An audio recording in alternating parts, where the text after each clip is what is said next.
What's up, nerds? Welcome to a new season of Quispy's Castle. For fans of old school D&D, I guess you would call it basic D&D, AD&D, first edition, second edition, I don't know. I think this is a second edition game. We are diving into one of the classic D&D, AD&D, whatever, adventures, The Lost City by Tom Moldvay of TSR, written in what many people call the golden era of D&D. This adventure is going to take us a long time to get through, but honestly, it's one of the most fun times I've ever had playing a tabletop role-playing game. Now, before we get to the episode, I just wanted to talk about the recent events happening in the world today. It sucks. Obviously. Many people are struggling, some more than others, and I understand that life is really hard right now. And in spite of that, this show is obviously going to keep doing its thing.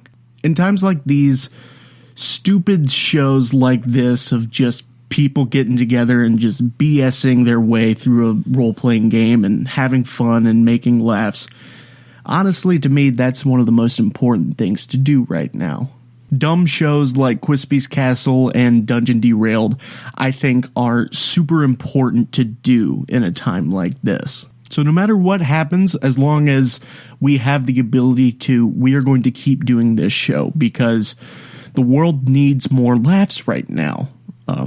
Now more than ever. And so you have the Quispy guarantee that this show is going to continue to release as scheduled. And in fact, I'm going to attempt to do it even faster than scheduled. I'm going to try to bang these things out as I finish them.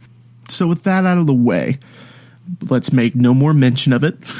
And let's just go ahead. And I need to, once again, get into my character. And okay, here we go. A large, slime-covered cavern, bones littering the floor. It's quiet. Nothing moves. Piercing this silence, a thunk and a sliding sound as a pale man in robes of once bright colors falls down the trap door. He lands in the muck, scrambling to find his feet. He stays silent, but frightened out of his mind as he looks around the room from behind a mask of wood painted in the guise of an owl. He knows it is in here somewhere, and his heart beats faster as the anticipation of his death looms over him. He breaks, sloshing through the slime back to the trapdoor, trying desperately to climb, but is stopped cold at the sound of slithering. He slowly turns his shaking head back to the chamber behind, whimpering. He screams, making one final effort to climb the mucky slide back up, but is stopped by 3 tentacles, grabbing him quickly from the darkness and pulling him into the slime. His terrified shrieks are quickly subdued and replaced with the sound of crunching bones.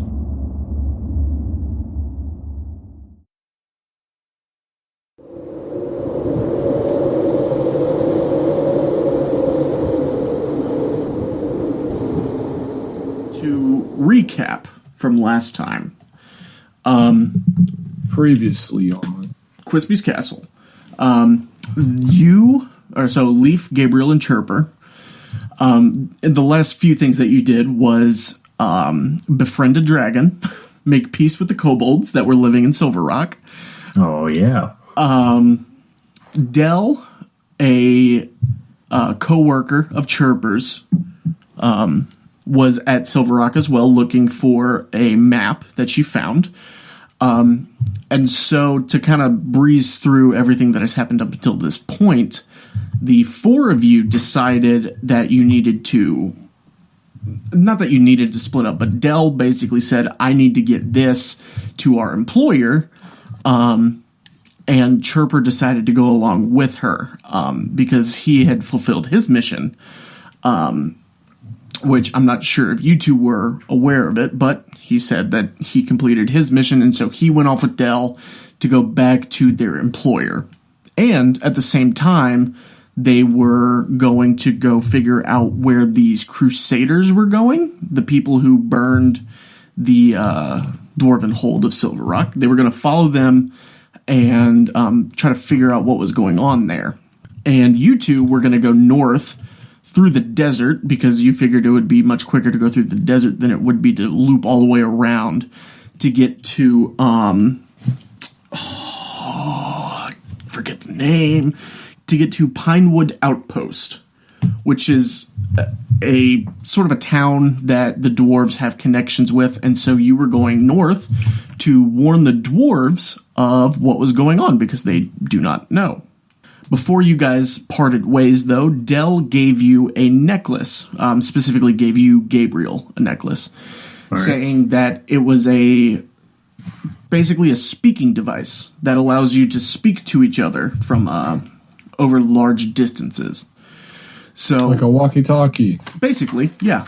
It's a necklace with a little gem that sits on your chest, and when someone is talking to you, it will glow, and all you have to do is hold it, and you can speak back to them, and they can hear you, and all sorts of stuff. The range isn't incredible, like she's not going to be able to hear you from the other side of the Wild Isles, but if she's close, then you two can speak.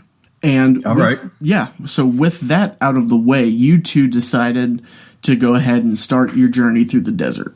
You loaded up on supplies, everything that the kobolds were willing to give you. It was sour the way that you left things. You had killed many of them. You almost killed their dragon. But in the end, diplomacy won the day. So the two of you loaded up on supplies and started to head northward through the Silverwind Dunes. Yeah. And as you guys were going, a sandstorm hit. Only on the third day. You figured it would take you 4, maybe 5 days to get through the desert. Neither of you have really traversed through deserts in your life. The closest thing is Gabriel. You've traveled through the tundra, which is like the desert, except instead of being cold, it's incredibly hot. So you both were pretty confident about your chances of being able to get through this relatively unscathed. But you were not prepared for the silver winds of the Silverwind Dunes. It is a sandstorm unparalleled throughout all the lands because there's something in this desert that whenever a sandstorm does hit, it's not just sand, but little particles of metal. Poo. And some poo. Yeah, and some poo in there too. Why not? The smelly Silverwind Dunes, it should be called. But you guys managed to survive through the sandstorm. However, you were relatively lost after that. But, I mean, all you really have to do is head north, and you'll eventually get to the mountains that make the northern end of the desert. You had plotted sort of a course that would get you straight to Pinewood Outpost, but now you're really just trying to, get somewhere other than the desert at this point. However, your food and water soon was dried up from your journey. You pushed on for another 3 days, a full day longer than you thought it would take you, and the end of the desert is still not in sight. The second day, after your water ran out, you stumbled upon a number of stone blocks sitting out of a sand dune. And I should actually take this moment to tell the audience, we're playing The Lost City, an old D&D module from the 2nd edition days. Hold on, let me look up some facts about this. I should have led with this, but... Facts. I did not. The Lost City. Of Atlantis. Yes. The Lost City, parentheses B4, is a Dungeons & Dragons adventure module by Tom Moldvay. You too can purchase a copy of this at Drive-Thru RPG, like I did. First published in 1982. I'm really fucking excited for this. However, this is not the first time that we have tried to run this. Yeah, I feel like Drive-Thru RPG should sponsor us. Get at us, Drive-Thru RPG. This is actually not the first time we tried to run this. We, us three, and Zach once tried to play first edition Advanced Dungeons and Dragons to just a terrible time. There was so much rules looking up. There was so much just dead air as I tried to figure out how this fucking game worked that it eventually just dissolved about, 3 rooms into this. But, and I should also say, we're not playing D&D 5th edition anymore. Woo! Yeah, so I don't have to roll an 18 out of 20 to crush a beetle. And that basically describes 1st edition AD&D. We're playing in a hack of Dungeon World, aka World of Dungeons. Much simpler system, way easier to use, and it will allow us to be almost entirely cinematic with our gameplay, which is what I am all about. Now, back to the adventure. The second day after your water ran out, you stumbled upon a number of stone blocks sticking out of a sand dune. Investigation showed that the sand covered the remains of a tall stone wall, and on the other side of the stone wall was a ruined city. The stone blocks of the city had toppled and cracked with the passing of time. Sand had covered most of the buildings. The stones that remained uncovered had been scoured smooth by the blowing sands. And in the center of the city towered a step pyramid. Basically a pyramid, but it's made out of blocks, entirely made out of blocks instead of, slants. It had 5 step-like tiers, each 20 feet high, and the bottommost tier was almost completely covered with sand. On top of the highest tier were 3 30-foot tall statues. The statue on the left was of a strong, bearded man holding a balance in one hand and a lightning bolt in the other. The middle statue was of a winged child with 2 snakes twined about its body. The child held a wand in one hand and a handful of coins in the other.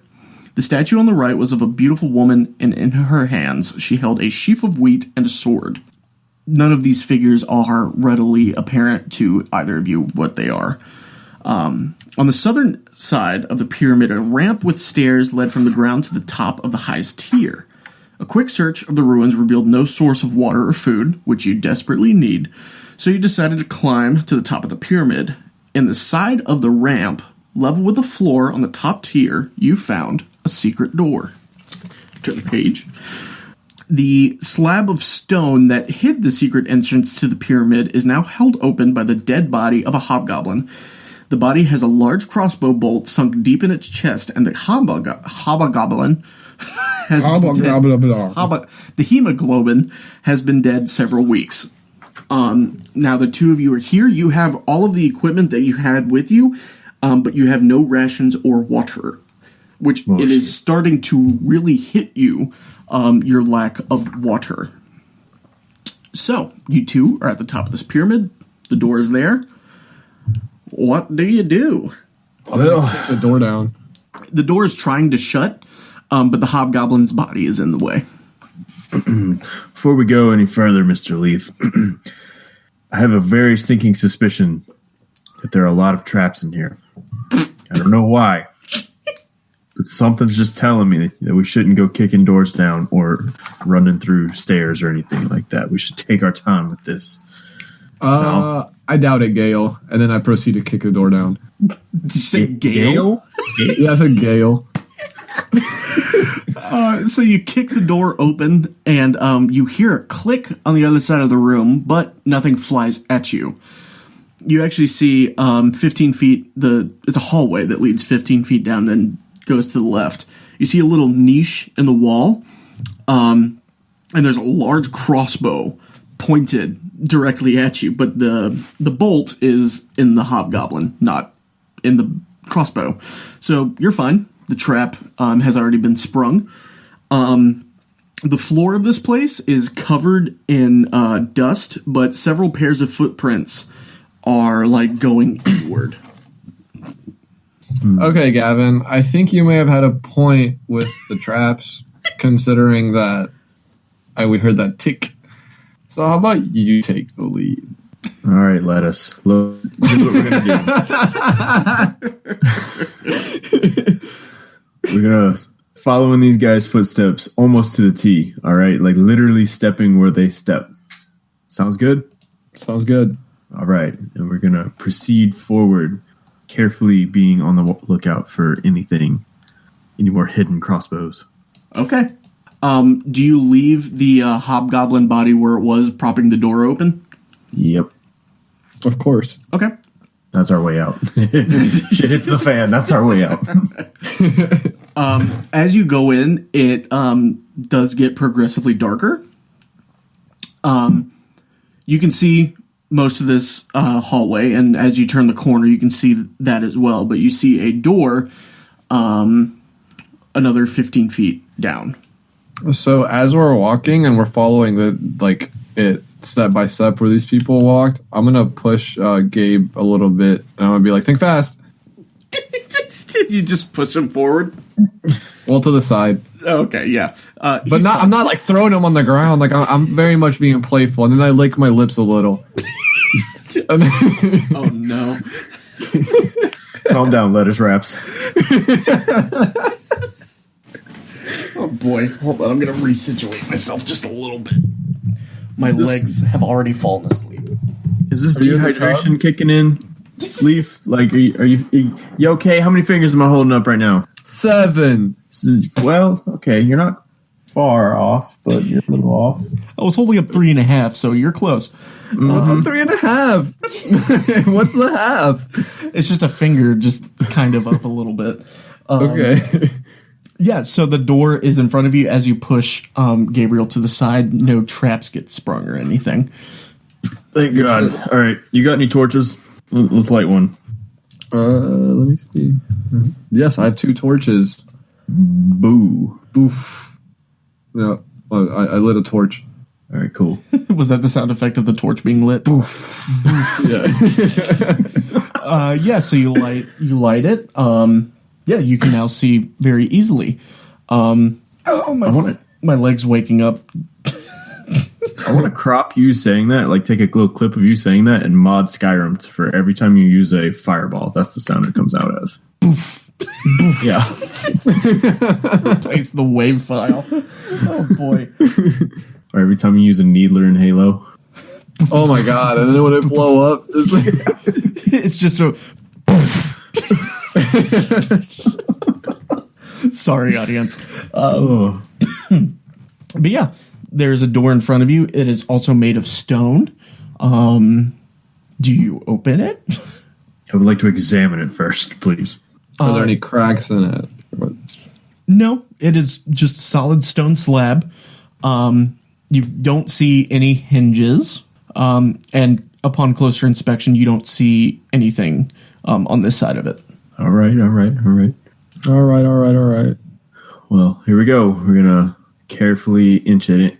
Yeah, it swings inward. Dope. As you do that, the room before you is pretty bare. It's a single 40-foot square room. The room smells old and musty, and the dust on the floor, rather, has been disturbed, though no special details can be made out. No footprints? Footprints, yeah, but you can't really tell. Like, they're kind of smushed around and stuff. Are they fresh? Some of the disturbances do seem fresher than others, yeah. Okay. 3 huge bronze cylinders reach from the floor to the ceiling in the middle of the room. In the center of each cylinder, facing you, is floor level is a bronze door, and each door has a bronze handle that can be used to pull the door open. Now, whenever Gabriel opens the door, Leaf, you hear sort of a hissing, a very, very light hissing of gas. Oh wait, no gas. Yeah. Yeah. Okay. Like as soon as we open the door, like Yeah, you hear like, it from so has inside it the been? room. Do I hear it start, or has it just been going on and we notice? You when we hear it walk in? click and then start. Yeah. Okay. Well, Gabriel, I think there's some kind of gas leak going on in here. So we either turn the fuck back around or we hurry through this room. I'm liking the idea of hurrying because we don't have any water and there's no water. Odds are sprint. we're going to find so some. I guess. So what's the room looking like? I'm sprinting to the middle. Yeah, there's just the 3 bronze cylinders. There's no other doors or anything. You're at the very top of this pyramid. This is like the final step of the step pyramid. Okay. Which way do the footprints lead? In and like towards the door. Why don't you make me an awareness check then? Dude, I got that as a skill. What'd you say, Rollo? If he fails the awareness check, then like I'm in line for the awareness check. Oh no. How does skills work? So add your wisdom first of all. Yeah, sorry, I didn't roll this in the chat. Oh yeah, you rolled bad, so you want to roll it in the dice chat. Yeah. I rolled a 10. Thank you very much. Okay, we'll use the 10 then. The way that skills work, I should say how dice rolls work. You roll 2d6 to do anything and add whatever modifier I tell you to add.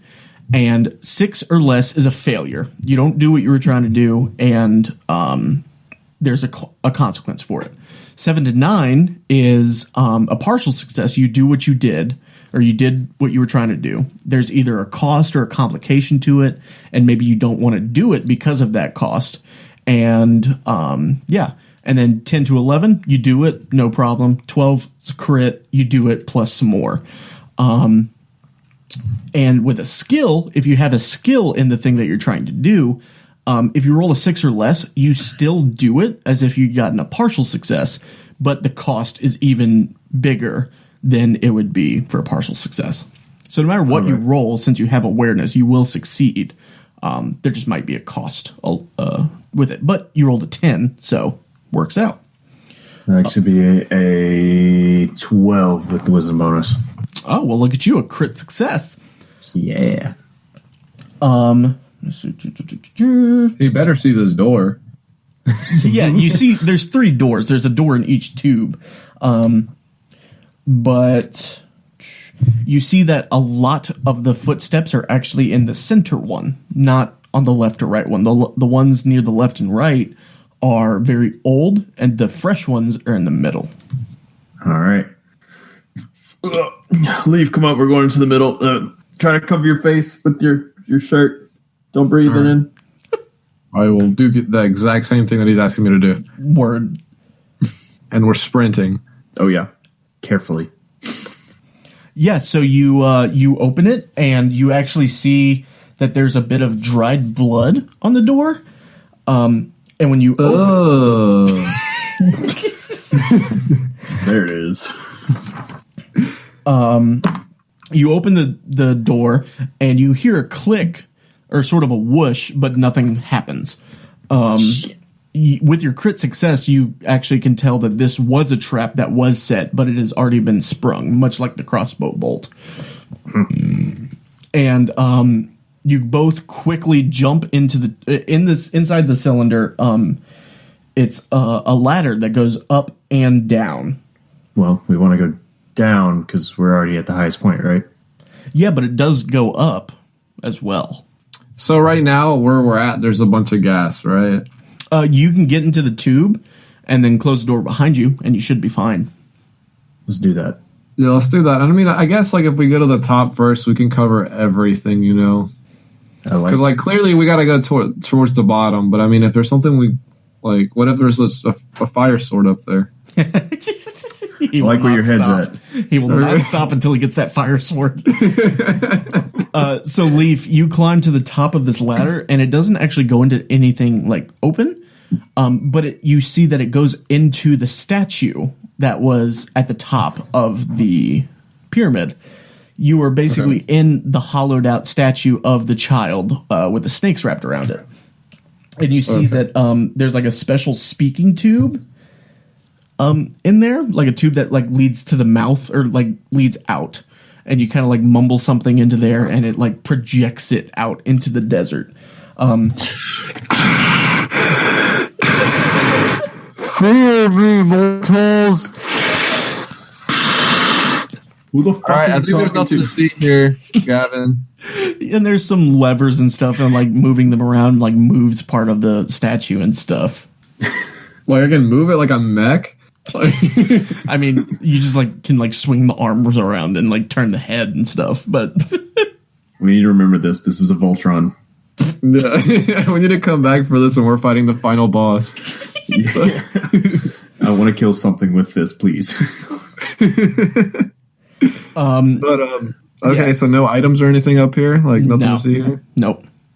All right, then I'm gonna roll down I'm gonna slide down, and I'm gonna hit Gabriel's head with my butt, and then I'll be like, "Dude, what the fuck you doing?" And then that happens because Gabriel, you were looking down the ladder, and it goes down a few feet, and at the bottom you can see a circle of light down there. No, well, thanks for the ass tap. I guess we're gonna keep going. I mean, I totally don't know what's down there, but I'm totally not excited. I'm actually really excited to not have to roll an 18 out of 20. So, yeah. So you both slide down with gusto, like a fireman, and lo and behold, there are 3 fire beetles. Ayo. 2-foot long beetles that are kind of a dull orange, and each beetle has 3 glowing spots on its back. And as you two hit the ground, the 3 of them sort of turn to you and pinch their pincers. What do you do? All right, devil's lettuce, let's get at him. I'm gonna try and cut his head off. the beetle, or so you said they're like a foot long, 2 feet, or 2 feet long. How squishy do they look? Oh, but they're on fire, huh? They're not on fire. No, they're just glowing from the inside. I don't trust it, because what if some of that gunky shit gets on my shoe? So I was initially gonna try and smack it down with my unassuming shirt, a sword. And then crush it with my foot, but I can't. I don't think I'm gonna do it. So I'm gonna. How far away am I from them? They're a few feet away from you. Are they real close together, or are they kind of separated? 2 of them are close together. And there's another one by himself. And all right, well, I'm gonna go sprint towards the one by itself with my spear, just charging. Ah! Okay, towards it. Roll me a strength roll then. That's a fail. That's a 6, yeah. So you run at this beetle with your spear, and you it's short, it's not very big. So you really just overestimate how hard you needed to lunge at this thing. So you just kind of catapult over it a little bit and slam yourself into a few clay pots that are on the wall of this room. Naturally. I feel like this happened the last time too, but you were a half, or was I the halfling? You were a halfling. Rolando was a half orc, I believe, with horns. No, that was the last game that I was Darf orc. Darf orc. And the beetle turns around rather quickly, Rolando or Leaf, and it takes its pincers and it snaps at your leg. Ow! I'm pulling up the damage. Just give me 1 second, because I haven't opened this file on my computer in forever. While I pull this, HP look? Oh, here it is. Where's it on the character sheet? Yeah, we need to roll your HP. I forgot. So each of you roll d6s equal to your hit dice. Okay. And you re-roll these every time, you take a moment to heal yourself with bandages or even magic and stuff like that. So I would like to apply some bandages real quick to get a better number than 6. So yeah, Jesse has 6, or Gabriel has 6 HP, and did you have to add your constitution? No, that just changes the amount of dice that you can roll. Oh shit! So then I'm at 12. You did it right. You just added the +1 at the end. Yeah. Okay. So your HP is 12. Okay. Dang, these things hit hard. Let me roll it. Oh fuck. Oh, no, you're good. You take 4 damage. Okay. Damn. And what's your armor? 1. Yeah, so you subtract 1 from that. So you take 3. So I'm at 9. What? Yep. Gabriel, what are you doing? Ooh, Barkskin's going to come in clutch for this game. Devil's Lettuce over here has got 1 going on. So I'm going to take the other 2, but I'm going to stay where I'm at, and I'm going to fire an arrow. Okay, yeah. Pop a shot off. Roll plus dex. Here we go. 10. All right, yeah. So you go ahead and roll damage, and we'll narrate what happens to this beetle. That's going to be a 1d6 plus 2. And it's not a very good roll. However, your bow is the educator. That's true. I believe, like the way you think. So it fires frost arrows. Whatever arrow you put into it, it becomes a frost arrow as it shoots out. So it actually does do a lot of damage to these fire beetles. So it blasts into one of these beetles, sending it flying back against the wall, completely dead, with the arrow sticking out of its husk. About it. I'm going to keep my balance count too. Okay. Rolo, that's going to be our lifeline, just to let you know. Yeah, for the audience, Jesse actually thought we were playing Dungeon World instead of World of Dungeons.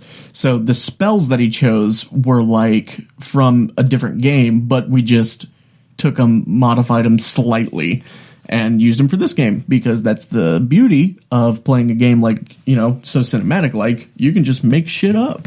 The hack of a hack of a hack. The triple hack. Episode title right there. The triple hack.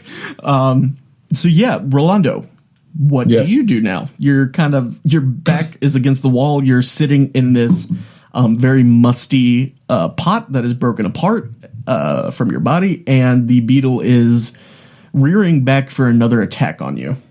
Oh. Okay, I'm gonna try and swing at this bitch again. Let me see. So my unassuming sword, like what were its like properties? It looks rusty and gross, right? So people won't really perceive it as a threat, and it's a +1 magic item, which means you'll add 1 to hit with it and 1 to deal damage with it. So I think the damage on it I wrote is D6 +2? +3. +3, yeah. Okay, so that does more damage than my spear then. Fuck. Yeah, that +3 is because it's a +1 magic item, and you have the Slay skill, which gives you +2 damage with your melee weapons. Slay. Okay. I'm going to just get up, kind of get all this nasty, musty, dusty, crusty shit off of me, and then I'm going to swing my unassuming sword at this fucking beetle and try and chop his head off. Again. Yeah, roll strength. All right. Get at him. So you got this leaf. That's pretty neat. Yeah, 11. Perfect. Yeah, so go ahead and roll your damage, and we'll see what happens to this fucking beetle. Oh, yeah. An 8. Yeah, this head's coming off. Yeah, its head does come off after 2 quick swipes with your unassuming sword that looks like it would be dull as hell. It just slices through this beetle's neck. Do beetles have necks? Probably not. It cuts its head off. How about that? Okay. I hope it's not like a roach that can live like 3 months without his head. No, this is disturbing. No, it falls to the floor without its head, and the 3 little fiery spots in it continue to glow after it's dead. Gabriel, the one you shot with your frost arrow, the spots are not still glowing in it, because the body itself actually became a little frosted over at the shot. Right, that's about right. Yeah, so go ahead and clean up this last beetle.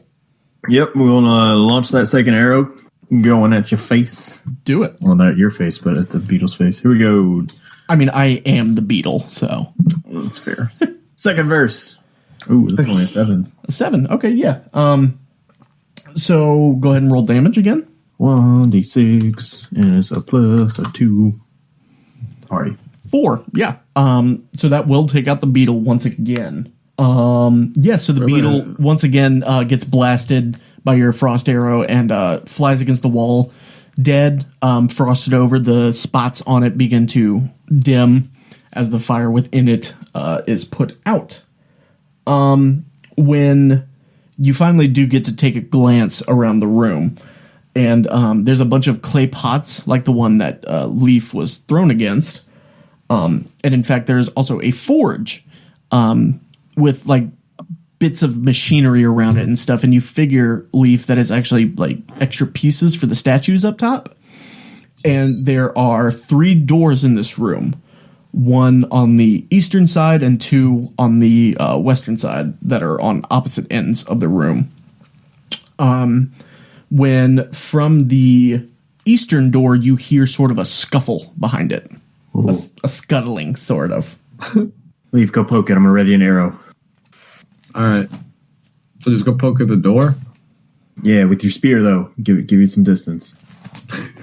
Okay, this is going to be real funny if you were watching it from the other side. You're just chilling in a room and a spear just comes flying through the door. All right. I'm going to be quiet. I'm not going to do a battle cry or anything, which... character progression. So you're learning.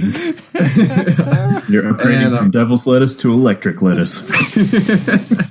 So I'm gonna run and stab through this door. So you're gonna run and stab through it? It's hard as fuck, yeah. As hard as I can. Okay, yeah. Here, let me roll something real quick. Okay. No, it's not going to the dice channel.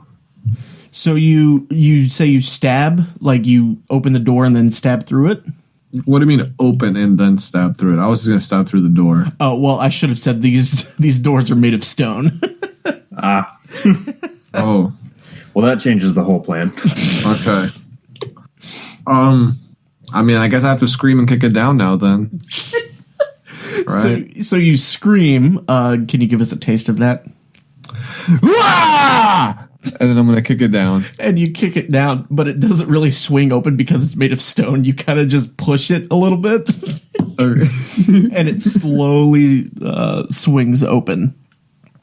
And behind it, you see 4 humans, but they look a little strange. They have very pale skin and white hair that is sort of like kind of long and lanky. Zombies! Well, the 4 of them are wearing masks that sort of look like insects of varying kinds. They're each carrying a large clay jar, and they're humming, sort of like bees would, but not like in a scary way. They're literally just humming. I don't know how they can do that in a non-scary way. That sounds terrifying. And the one closest to you isn't really frightened by your war cry, but he turns to you and he says in a very strange sort of accent. I haven't really thought about what accent should it be. Italian. Russian. No, Italian. So it's a man. He turns to you. He says, Bonjour. Buongiorno. He says to you, "Oh, adventurer, please drink from the pots. They will heal your wounds." Ooh. And he holds the jar out to you, and you see the inside of it. There is like a very viscous substance that looks a lot like honey. He wants me to drink it? Yeah. How many? Is it just him in here? It's 4 of them. And they're all holding honey pots? Mm-hmm. How close are the other ones to me? So the hallway is only 20 feet long. You see a door to the right and a door to the left, and then at the end it forks off to the left and right. So they're all within like 10 feet of you. But the 3 of them that aren't talking to you are kind of like flowing through the air, humming like bees still. And like they're swinging. Flying? No, they're like flowing through the air. They're walking and stuff, but they're sort of dancing almost. Come on, friend. I sense your hesitation. Look, and he takes it and he takes a sip of it. He like leaves a honey mustache on himself. It's very good. Yes, fucker. But have you seen how you look? I'm not trying to look like that. Like, do I want white hair and look like a fucking zombie? And I stab him through the neck. All right, roll it. All right. Oh, Jesus. Nice. That's a fail, huh? Do I hit the pot and piss him off? So, I mean, you piss him off either way because you tried to stab the dude. And in fact, yeah, you do break the pot that he is currently holding. And all 4 of them begin to hum even louder. and the other 3 smash the jars on the wall, pick up the broken pieces of them, and then lunge at you. What do you do with that? Or run and try and close the door? In the meantime, I got an arrow ready, and it's flying. All right, go ahead and roll it then. As soon as they start popping off, pie out. Oh, 13. Jesus Christ. I wish I had Jesse's rolls today. Yeah, you don't even have to roll damage with that. Can you think of any sort of bonus that you would like here? Oh, dude, it goes through the first guy and hits the second guy. Easy. Duh. Yeah, it does that. It just sort of tears through the first guy's chest. It keeps on sailing with its frosty goodness, frosted flakes, and pierces the guy behind, who falls back. And you said you're closing the door, Rolo? Well, can I I was starting to close it, see that the arrow flies back or flies through and it stabs through these 2 dudes, and then see that we're not outnumbered anymore, and maybe like, yeah, absolutely. And then don't close it anymore. They're still buzzing. The 2 that just died aren't, but yeah. So then I'm not going to close the door anymore, and I'm going to be like, on guard, and I'm going to try and stab the other one. But I think it's their move, right? No, there's no moves in this. It's all free form, baby. I only make moves for the bad guys when you guys roll badly. Okay, then I'm going to attempt to stab the other one through the neck. Okay, roll it. Pop. Oh, shit. Oh, 14. Oh. Yeah, with a dizzying attack pattern with your sword, you slice the first one just completely up, and the second one drops its pot piece and grabs a sword from its belt, and you quickly just dispatch that sword. It goes flying through the air, and you stab through that second one as well. When I'm stabbing through the second one, can I stab through the neck and then end up digging my sword into the rock wall behind him and just whispering in his ear while he takes his last breath, eat this, honey, bitch. Oh man, yeah, absolutely you can. Awesome. Yeah, so you do that. You dispatch the 4 of these very quickly. Yeah. Can we examine the honey that just dropped to the ground? Is it actual honey? Yeah. I'm gonna take a little pinky, my little pinky, sliver it through there and just touch it on my tongue. See what it does. Then your finger starts to burn off because it's acid. It is honey, and it is incredibly sweet. And your body feels very rejuvenated after eating it. Oh, Leaf, I think we might have fucked up here.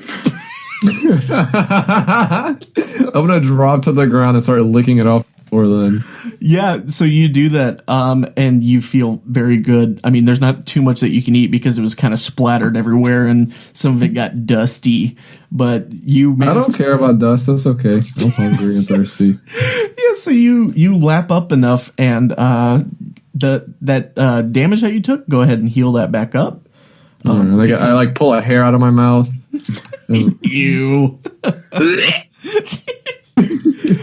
But yeah, it is incredibly rejuvenating, and having not eaten or drank anything in a long time, it's very refreshing. You will still need to find actual water, but your mouths are no longer dry. You're not sort of heaving with every breath. You feel a lot better. What's a water skin? It's like a flask. Can I put some of this honey in my flask? Dude, I was gonna do the same thing. Hey. You can gather up a little bit of it, yeah. All right. It's okay if there's dust in it. I don't mind if I can get a little more. Yeah, absolutely. So yeah, you have you now have some little honey flasks. Cool. All right. So yeah, I guess we really fucked up, man. I guess they were actually trying to be nice to us, and we just destroyed them. Yep, it's okay. Their brightly clothed forms lay on the ground of bleeding. Is this a closet? Can we shut the door? No, it's a hallway. Oh fuck. Okay. Look, Rolo, I got an idea. It might be a little more messed up, but there's this forge over here, and I think it's still on fire. Maybe it might work. We could maybe cremate burn the bodies. Yeah. No one has grab to know. them. I'll drag. You can grab those two. Yeah, I got you. Too. So you're gonna put the bodies in the forge and just turn it on. So, Jesse, are you picking them up or like how are you doing this? Oh no, I'm dragging them by their feet. Yeah, I'm dragging them by like their pinky because I don't really want to touch them. And as I'm doing it, like they're just kind of hitting everything, like, the door, and I'll be like, "Oh shit!" And then I'm like, so you do that, and one of their masks actually falls off, and beneath you can see incredibly large eyes, and their skin is kind of tight, but they look like people. They're just really pale, have white hair, and really big eyes. yucky. Wait. Like an Roll up, anime hold on. protagonist. Leaf, wait. Yeah. Before we throw these last two in here, we need to take their stuff just in case we ran into some more. That way we can. I agree. We need these two masks and the clothing. Yeah, their little roby robes. Yeah, the Roby robes. Yeah. Disguise. Let me roll. I'm writing down a Bugman disguise. One of them fits. I'm trying to think. Leaf, you're a wood elf, so you're kind of shorter than most. And Gabriel, well, you're short too because you're of the men of the north. So one of the bodies is a short person that's kind of bigger. So the armor or the robes will fit over, the stuff that you normally wear. But the other one is incredibly tight and very tall. So I call dibs. Dibs on the tight one? No, the regular one. All right. Fine. But I'm taking his mask. Okay, Yeah. but we should have two masks, correct? Yeah. You get that full disguise right there. I'm just taking this guy's mask. yeah, so I mean, no, you still get the tight clothes, right? The tight robes. I mean, I guess. Well, it's okay. Okay, you can have the regular ones. I don't mind. I get to show off these fucking guns. oh boy. All right. Yeah, these masks are painted wooden masks that sort of rest on your face, and there's a leather strap that keeps it on. Kind of hard to see out of in a battle situation. You may not want to use these just because it kind of limits your vision a little bit. But yeah, Dope. and then you burn the bodies. Yep. It takes some difficulty turning the forge on. You'll have to spend a couple minutes messing with it if you actually want to turn it on. Nah. Are we hungry? Nah. Look, I got this. I'm gonna go over that fire beetle that's still burning and cut out one of them little loby things. Yeah, you can do that. Put in there. Are we hungry? I'm not about that stuff. I know where you're going with it. Not about it. I mean, like, would I get sick if I eat some of this meat? You don't want to try to, and you're not that hungry. You Yeah. just have honey. Right, yet. Okay. All right. Just keep one of the arms kind of hanging out just in case we need to come back for it. I'll leave you a hand. Okay. Oh boy. Yeah. So Put that. go ahead. Put that in your backpack, please. I don't want it in mine. My person's gonna be dripping blood. No, I'm good. Just throw it in there. I'm gonna high five the severed hand and just throw it in there. So you do that. Yeah, so this room, the main room that you're in, has the three doors. The eastern door you went through, it has a hallway with two other doors, and then the hallway branches to the left and right after those two doors. And then there's two other doors on the western side. All right, well, you want to look for some footprints real quick, see if you can find some more tracks that we're following. Sounds good to me. I'm going to take a minute real quick, and I'm going to take my little jar of crawler ooze and prepare 5 paralyzing arrows if I can. Okay, yeah. So you sit in the corner, you find a little barrel, you sit on it, you start to do that. That will probably use up the rest of your crawler ooze. Yep. Okay. Rolando, you actually also have a vial of crawler ooze. You remember that? Yeah, okay, yeah, I'm gonna do that then. Damn, I totally forgot about that. All right, yeah. Are there any... do you want to do anything with this fire beetle? I don't really want to. Not really. I mean, right, cool. Could we? No. I feel like it'd just be dangerous to carry one of those little fire things around, so just leave it. That's what I was thinking too. All right. Yeah, can I look around and see which way the footprints lead, if they're still there at all? Yeah, it's kind of a mess in here, what with your fighting of the beetles and the fighting of these people. It's a little difficult to make much sense of it. All right. Pick a number between 1 and 3. 2. All right, we're going to go down one of the ones to the left. Okay, yeah. One of the doors that's on the, east side or the west side? Western side, yeah. West side. Okay, yeah. So you left or right? Ooh. Left. I'm going to go left. Okay, yeah. So you open the door. Once again, stone slab closes whenever you let it go. Swings outward this time, actually. Towards you, I should say. And you see before you a 20-foot hall that goes down to the end and then turns left. What's behind door number 3? The other door?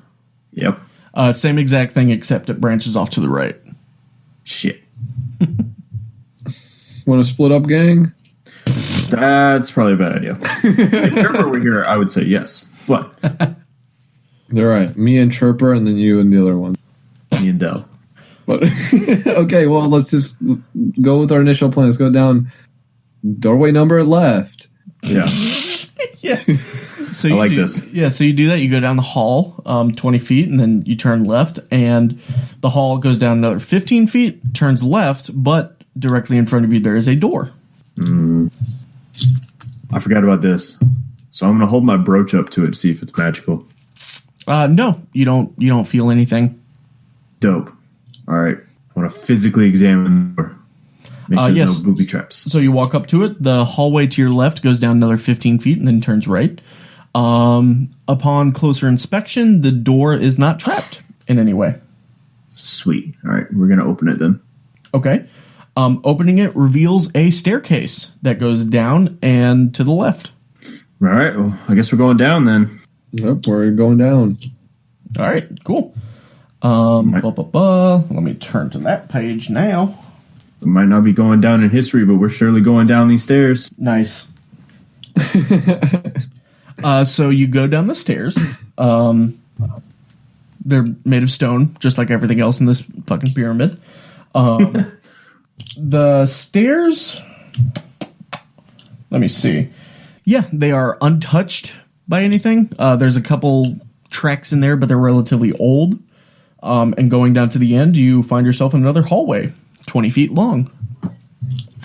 It branches off to the left at the end. Was this supposed to make me feel like we're in a... Because that's what I feel like. In a what? In a maze. You wouldn't be far off. It's a labyrinth. Aren't any, like, symbols on the walls? Like... No. Or is it just repeating stone? Yeah, it's just stone blocks.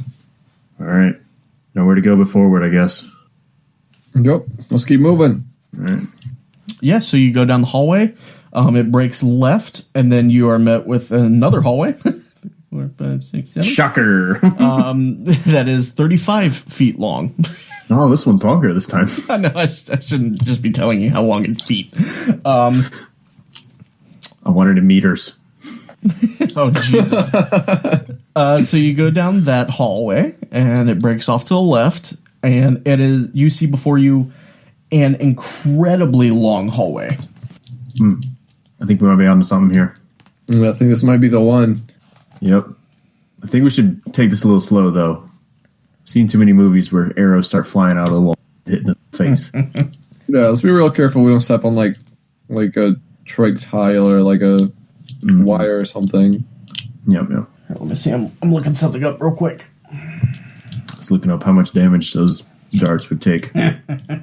Yeah, so you go about 30 feet-ish. Yeah, I don't know.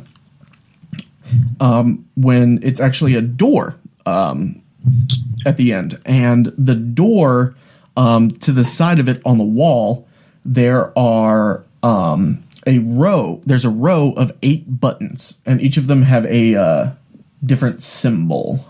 All right. Leaf, I think I've seen this in a video game. We're gonna look above the door. Look above Sound the good? door? Yeah. You know how it is in Skyrim, they have the symbols above the door and you have to match them. The super easy puzzles. Yeah. Yeah, there actually is a symbol that matches one of the symbols on the buttons. Oh, fuck. I guess we should press this. Press it. All right, we'll press it. We press it together. Okay. Yeah. 50-50 because we're a team. Mm-hmm. Yeah, so you press it. The symbol, I should say, is sort of a backwards 5 with what looks to be like the shape of a hammer coming off the top of it.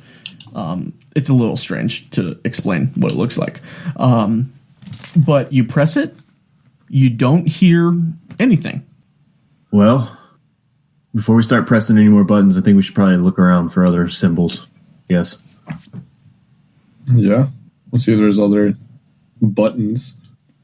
Besides the 8 buttons that have the different symbols, you don't see anything else. Fuck. I can't wait till we find Zach, like, chirpy, just randomly, like, hundreds of feet down in a pyramid and figure out how the fuck he got there, too. Mm-hmm. Because I'm very curious to see how that was going to play out. Just She's going to pop up out of nowhere. Here, I guess I can sort of describe what each of these symbols look like. One of them, so you have the backwards 5. One of them looks like a 3, sort of tilted down with a flourish on the top and bottom of it. One looks like an upside down V, a really tiny upside down V, and a very flourishy 9 next to it. One looks like, a Japanese symbol of some kind. One looks like a heart that has been broken in 2 with a T coming out the middle of it. One looks like if somebody drew wind. The 7th one looks like a 7, but they didn't finish, or an S, but they didn't finish the top of it. And then the last and final one looks like a really weird U that somebody tried to draw really fancy and add some bullshit to it. All right, think back. Did we see any of these symbols on any of the doors? No. Damn it. do we see them anywhere around the room? No. What the fuck are we supposed to do with this thing? Well, we can backtrack to the other hallways. Oh, good point. Yeah, you could go back up to the second tier You want to do that? Instead Yeah, let's do that. All right, yeah. instead of just pressing buttons. Yeah. Okay, yeah, so you backtrack a little bit. Now I gotta turn back in my book. Assholes. I had too many fucking run-ins with traps and mimics and bullshit. I'm careful in this game. Yeah, so you backtrack, you go back up the stairs, and so you have the way back to the main room, and then to the right, and looping back again to the right, the hallway that you didn't go down. Well, that's the way, the one that we didn't go down. Yeah, so you go down, it goes to the right, and then at the end of it, on the left wall, is a door. Does it have a keypad too? It does not. No, it is just a regular door. All right. No symbols, no nothing. Nope. All right. Well, we're going through the door. I guess we should go carefully. Just like crack it, like slowly open it. Yeah. So yeah, you crack it slowly open. You don't hear anything from behind it. The door opens without any trouble. This is another 30-foot hallway. Wow. It's actually a room. a very small room. It's sparsely furnished with rotting furniture. This includes a dead and a desk, a chest, a writing table with a wooden chair, and a wooden holy symbol shaped like a lightning bolt. All of the furniture is covered with a thick layer of dust, and on the floor lies the body of a dead hobgoblin.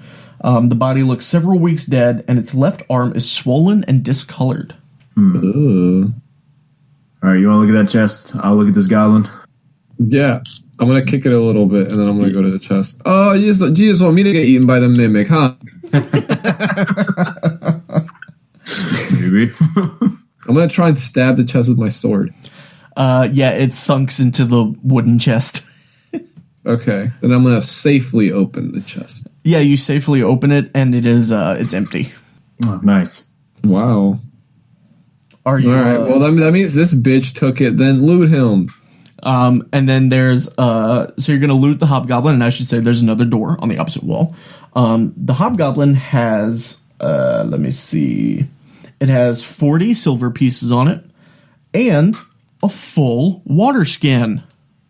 All right, you want the 40 silver or the water skin? But we both take 20 silver, and then you have the water skin.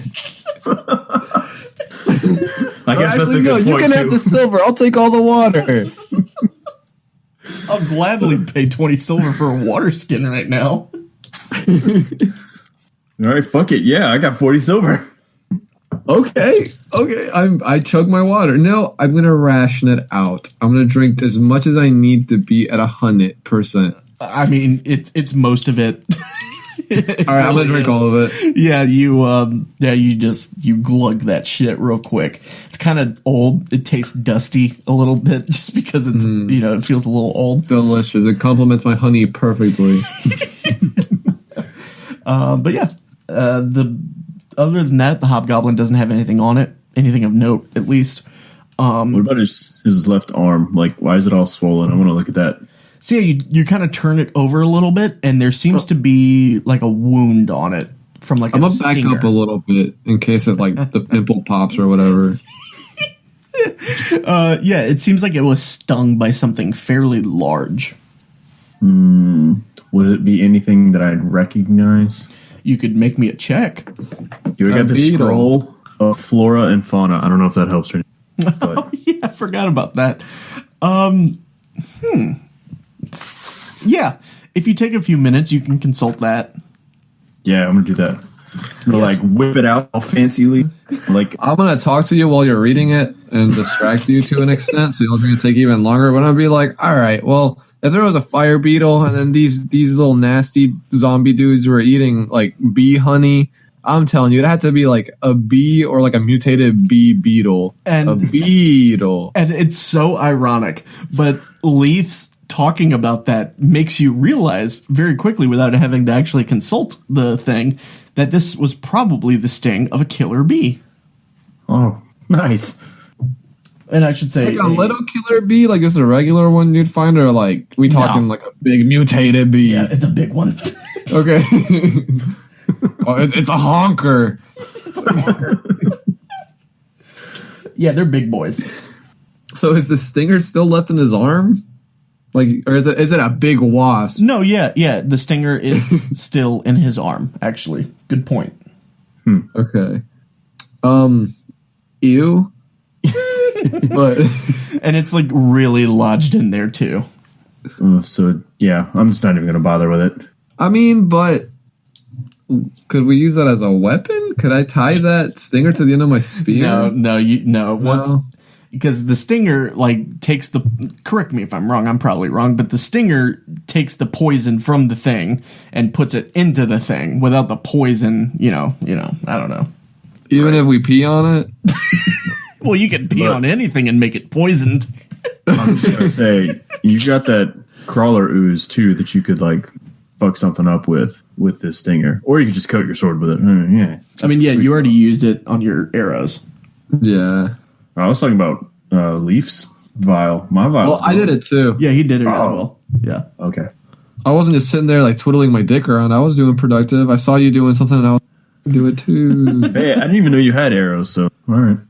Yeah, I have a whole. I don't know how I'm carrying all this shit because I got a bow, a spear, a hand axe, a sword, fucking a shovel. The hand axe and the shovel. Why do I need a shovel? The hand axe and the shovel are attached to your backpack. Okay. Yeah. Do I have a utility belt? I feel yeah. You have a belt. That's what your sword's strapped to. Your spear's on your back, and your bow is, I guess, also on your back. All right. But yeah, there's another door in this room. All right, peek through it. Okay. Let me think. Let me read, actually. Are there any holes in the room? Big holes where the bee could have gone out of? Because that means that this dude had to have gotten stung and then came and opened the door and then died there? Or that means the bee had to be in there and then got out somehow? Yeah, you don't see any holes or anything. Okay. Shit's solid. So, peeking into the room, you can't see much. And I should say, one of you is still holding the torch at this point. Like, you need a torch in order to see everything. Leaf is probably holding it as you peek. Yeah, I'm holding it. Yeah. You can't see much into the room. It's a room basically the size of this one, you can tell. But you do hear a buzzing from the inside as you, like, crack it open to look. And you can see a big old cage in the middle of the room.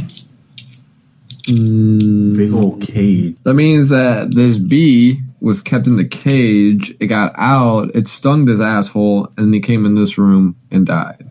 How decomposed does the body look? A few weeks old. Yeah, a few weeks. Enough time for the bee to regrow its stinger? Bees are one shots. Yeah, and you hear a couple things buzzing in there. Oh, so that means there's more than one. Oh, yeah. You're right. I'm an idiot. Look. Bugman disguise. Here we go. Ready? It's going to go in there and just... Bzzz. No, we got a home. We got Okay. Yeah, I guess so I'm going to slip into my robe. Walk in. Well, I mean... I've been had my tight-ass robe this entire time. Oh, well, I'm going to slip in real quick, put my mask on. Okay, so you just open the door very calmly. There's the cage in the middle of the room. And you can walk around it, sort of. Inside the cage is, from the ceiling of the cage, a very big hive. And you see 4 of these giant killer bees sort of moving around on it. In the cage. In the cage. But the bars, or the squares, are big enough, you figure, that they can get out of that cage. As you walk in, you see on the floor of the cage is a few chests, actually, as well as a pile of coins and gems. Oh, fuck, man. Is this worth it? I don't think it's worth it, since we just randomly stumbled in here because we were trying not to die when we were trying to make it to somewhere else. Like, we're not here treasure hunting. And on the opposite wall are 2 doors. There could be a fire sword in one of those chests. I'm just saying. Oh my god, no. Okay, yeah. Okay. Here, look. We'll just make it come to us. You gotta be ready. How about we keep the door open, we make a lot of fucking sound, we maybe throw, like, whatever we have, maybe shoot one with an arrow or something, get all their attentions, and then come bring them all in this room, and then we slip out and close the door. Like trap them in the room? Yeah. I mean, we can try and kill as many of them with arrows. Like, we can just start storing arrows up until they get here, but... No, if we kill them all, then great. I should say the cage is only about 10 feet into the room. Oh. It's not a very big... It's the same size as the room that you're in. It's pretty small. 10 feet by 15 feet. Well, let's stand with the door open next to the door and just start firing arrows. I mean, with a small room, I feel like it would just be foolish for us to just go trying to grab the treasure and just run around and try not to die. Yeah, I feel like we should try and attack. I mean, considering we both have bows with the paralyzing thing, we probably, as long as we make contact, we probably don't have to kill them. I like this idea. How many of those arrows did I have, Dylan? You each have 4 with the poison on them. Okay. Thought I had 5. Okay, fine. 5. Yes. Hell yeah. Nickel and diamond it. Nickel and diamond it. Are you sure it wasn't 6? Stupid. It's back to 4. No takesies backsies. It was 5. Yeah, it's 5. Okay. All right. Well, yeah, we're gonna stand by the door. Like, keep it open just in case we need because even if we can just trap 1 in there, that means we only have to deal with 3. Like, if we surprise attack 2, and the rolls in our favor, and we trap 1, then there's only 1 that we have to deal with. They do see you in there. Like, they've looked at you. They're just not attacking you currently. Hey, hold up. I got an idea. I'm a ranger. I'm a druid. Never mind. This is a bad idea. Let's just shoot him. Let's just shoot him.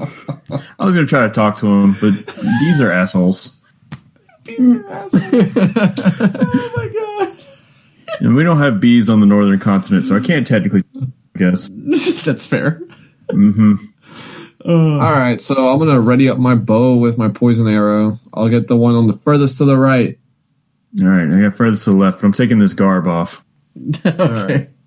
Well, I mean, if you're just not even going to keep it on, then here you can have the tight one. You can put on like it, and I'm going to keep the loose one, because over here I'm struggling to breathe.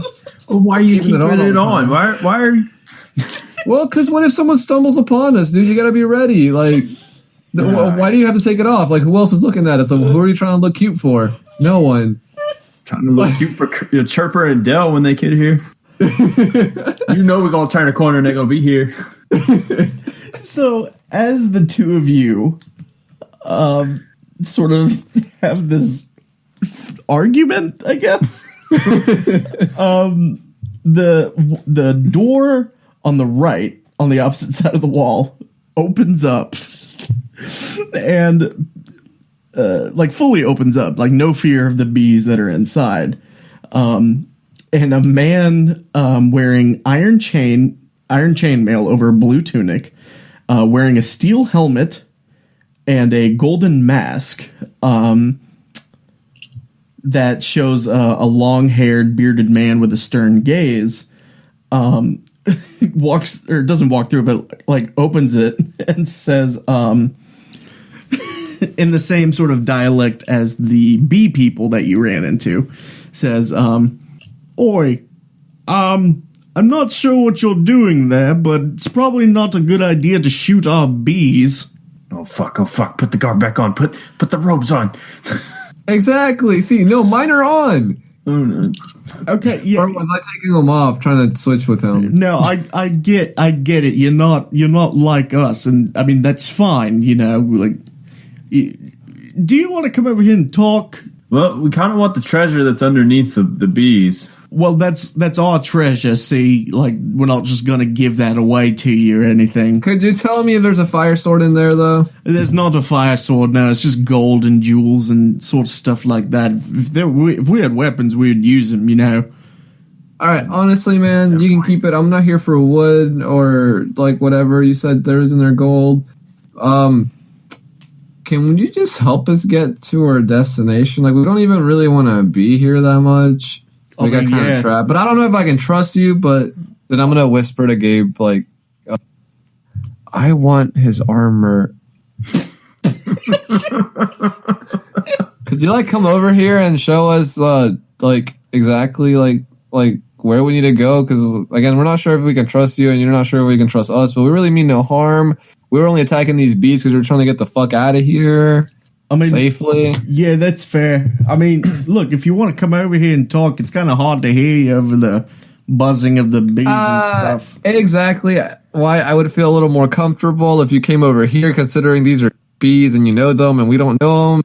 Okay. We know. You know, that's fair. That's fair. Can you just wait 1 second? Sure. Okay. Just hold on. And he closes the door. Actually, he, let me see. Let me look at my map. I don't trust him, man. He's gonna go get reinforcements. He's gonna come fuck us. So he just turns around and he goes, "Hi, Canadius, got some outsiders over here. They want to talk." And a much bigger man walks out wearing Canadius. Yeah, that's the name. His name's Canadius. He walks out, same garb, you know. Chainmail over a blue tunic, but his helmet is a little bit fancier. Same mask though, but you can tell him apart because his helmet is like, I don't know, it's got a special. I'm gonna whisper to Gabe. I was like, just kidding. I want his armor. Well, I think we should, get some answers real quick before you start hacking away. Of course. And this man, Canadius, he confidently strides to your side of the room.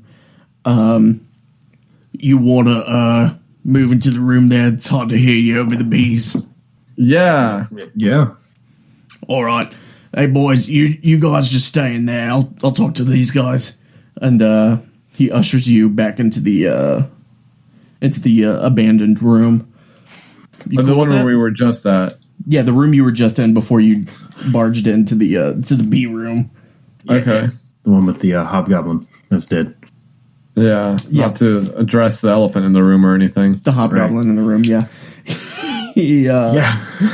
Yeah, so he joins you in there.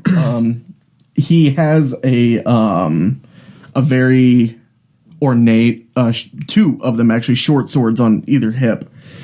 And he says, well, I assume you need some sort of answers or something. Yeah, like, where the fuck are we? Well, pardon my French. I don't really have time to give yourself a history lesson on this whole sort of situation. How did you even get here? Most of the time, the people who visit here are either hobgoblins or marauders of some sort, but you two look like fine folk. Yeah, we were traveling through the desert, and we kind of got a little turned around. Don't really know how. There was some sandstormy action going on, so here we are. That's fair. Well, it's been a long time since I've been able to say this, but welcome to the ruins of Synodicia. Synodicia, all right. If you want to write that down, it's CYN IC DICIA. Synodicia. Nice. It's a very nice ruined city that you have here. Why do you guys still live in it? Well, like I said, don't really want to give a whole history lesson, but I'll give you the short of it. My name's Canadius, as I'm sure you heard. I'm the Grand Master of the Brotherhood of Gorm. I'm sure on your way in, you guys came in through the top. Yep. Yeah, you know that statue up there? Sort of the old man with the balance and the lightning bolt. Is that you?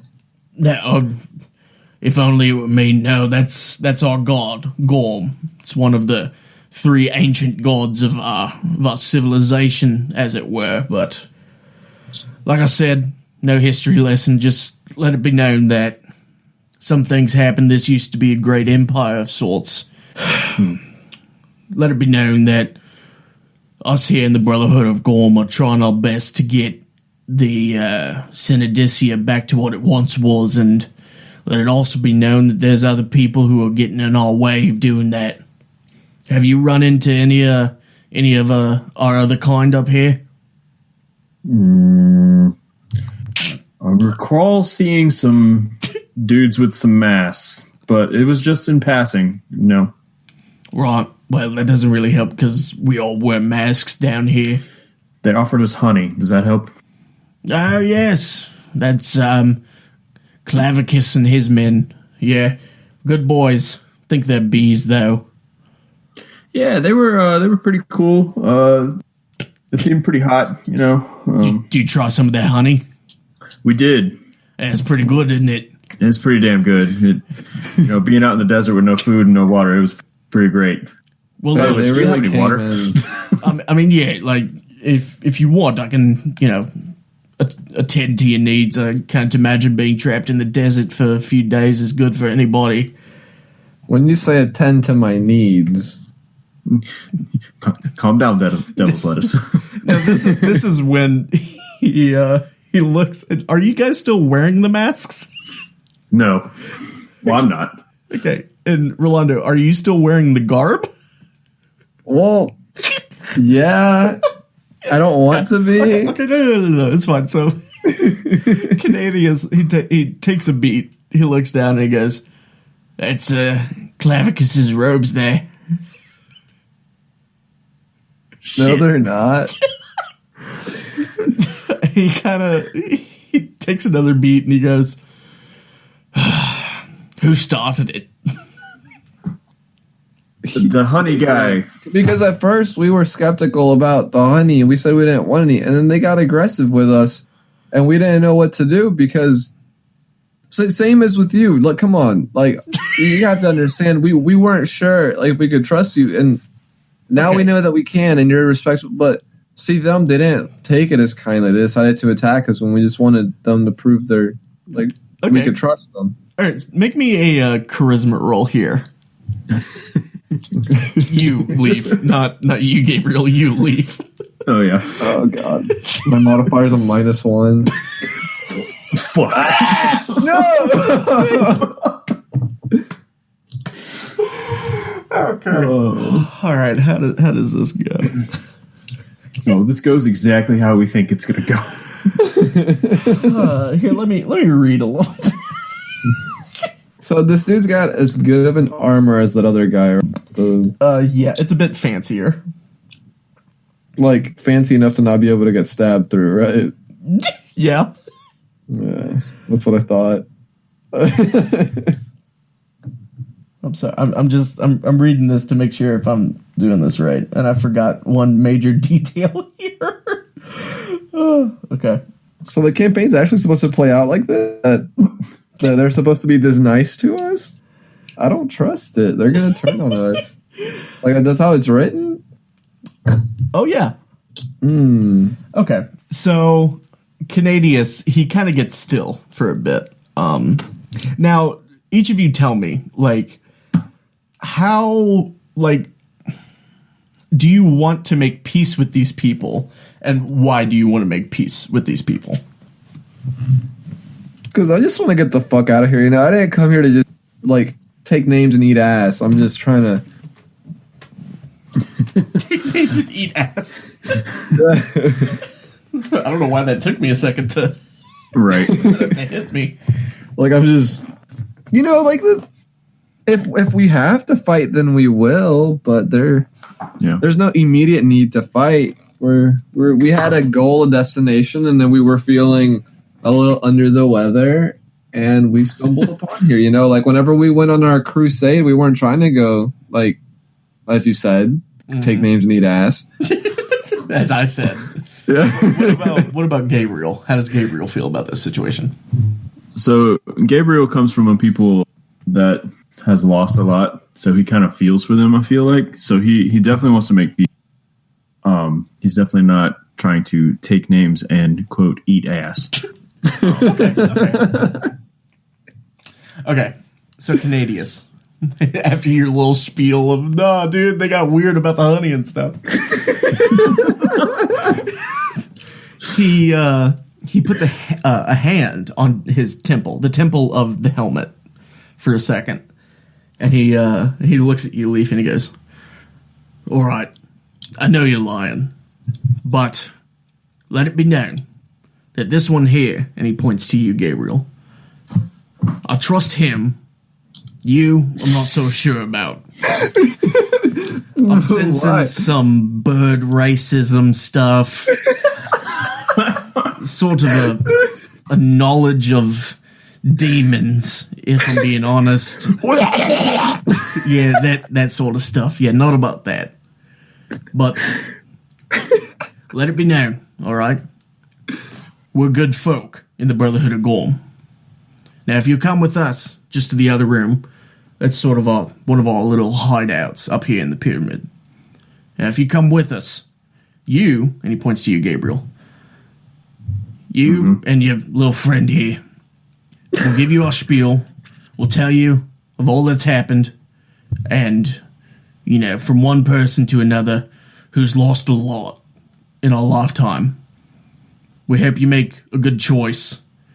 And we'll see about you joining us, and we'll see about helping you get what you need. Sound good? Sounds excellent, if we're being honest. Yeah. All right. Yeah, guys. And then I like grab both of them by the shoulders and I'm like, "Let's go!" Like as if I was part of this conversation. All right, little man. Just keep your hands to yourself, all right? And look, what are y'all's names? Well, my name is... I'm Leaf, and this is Gavin. No, this is Lettuce, and my name's Gabriel. All right, so Gavin and Lettuce. All right, good. Now I'm only joshing with you. And this man, Canadius, he seems incredibly intense and incredibly stern, but you feel that he's a pretty cool guy. So I feel that he's a cool guy. I love him already. I love his character. So he takes you guys into the room that he came out of, and we will end the episode there.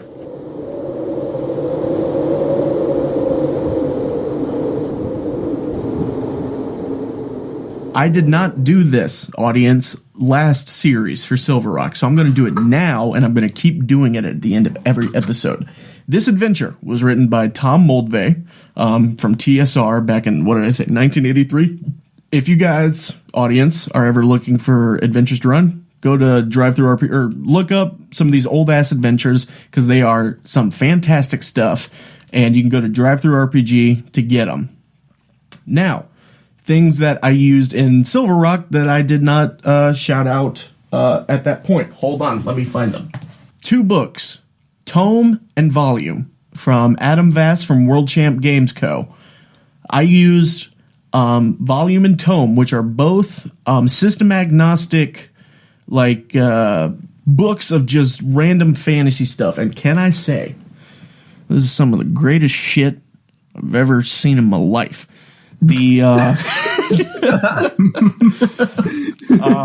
Just wanted to shout out World Champ Game Co. And next episode, I will have the writer of Volume. Adam Vass wrote Tome. Volume was written by another person, and I will look it up, and I will give it to y'all next episode, because these are some great-ass books. Anything else to shout out? Do y'all have anything to shout out? I don't have anything. I'd like to shout out my cat for being so awesome this week. He only bit me 3 times. So. As always, follow us on Twitter at Dunder Shows. And we honestly cannot wait to do more of this adventure, because I make pretty good adventures, I think. I think I do a fairly good job, but I do not prepare nearly enough, and I cannot tell you how relieving it is to just have an entire fucking book already written and ready for me to go when I sit down to record these episodes in my bathtub. In the bathtub. In my bathtub. So, yeah. Thanks for listening to this episode of Cwisby's Castle. Bye. Bye. Later.